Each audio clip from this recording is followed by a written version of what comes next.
Unlocking the future. In simple future tense.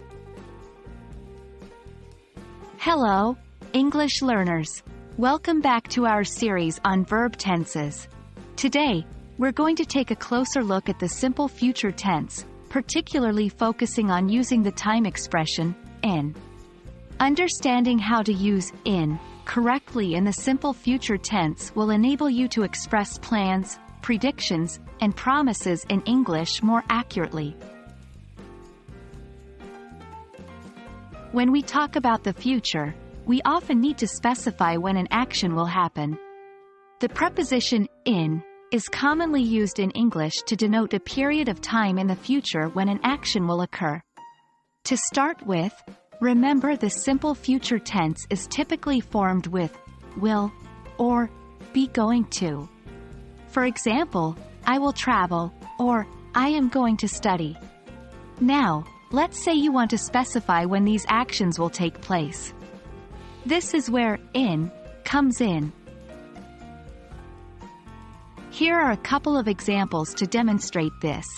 1. I will travel in a week. 2. I am going to study in 2 hours. In both examples, in is used to show that the action will take place after the specified amount of time. You can use in with different time periods, such as minutes, hours, days, weeks, months, years, and even centuries.